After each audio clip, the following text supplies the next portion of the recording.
Une partie des Européens a vécu un premier week-end déconfiné, comme ici en France dans les rues de la capitale.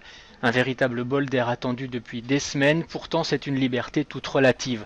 D'abord parce que de nombreuses restrictions demeurent selon les régions, et ensuite parce que même si certains négligent les gestes barrières semblent l'avoir oublié, la pandémie reste une menace bien réelle. En témoigne le dernier bilan quotidien français, plus 428 morts, soit plus de 28 000 victimes au total. Ou encore les 25 clusters identifiés sur le territoire depuis le début du déconfinement. Comme ses homologues européens, Emmanuel Macron et son gouvernement marchent sur un fil entre prise de risque pour sauver l'économie et prudence sanitaire. La rentrée scolaire de dizaines de milliers de collégiens en zone verte ce lundi s'annonce délicate. En Espagne, alors que le bilan quotidien a touché un plus bas avec moins de 100 morts, une nouvelle étape du déconfinement débute également aujourd'hui. Elle concerne 70% de la population. Seules sont exclues les régions de Madrid, Barcelone et une partie de la Castille et Léon.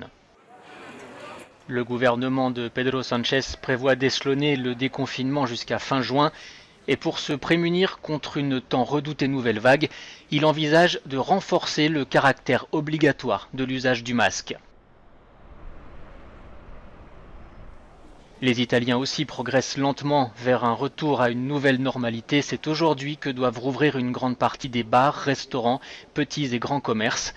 Les services religieux recommencent également, de quoi satisfaire tout un chacun. Je vais assister à la messe, les églises rouvrent. Je ne ressemble à rien avec ces cheveux, c'est le coiffeur qui m'a le plus manqué. Enfin, un mot sur la Belgique, pays européen le plus touché proportionnellement à sa population. Pour manifester leur colère face à la gestion de la crise du Covid-19, ses soignants et personnels de santé ont symboliquement accueilli la Première ministre avec une haie du déshonneur.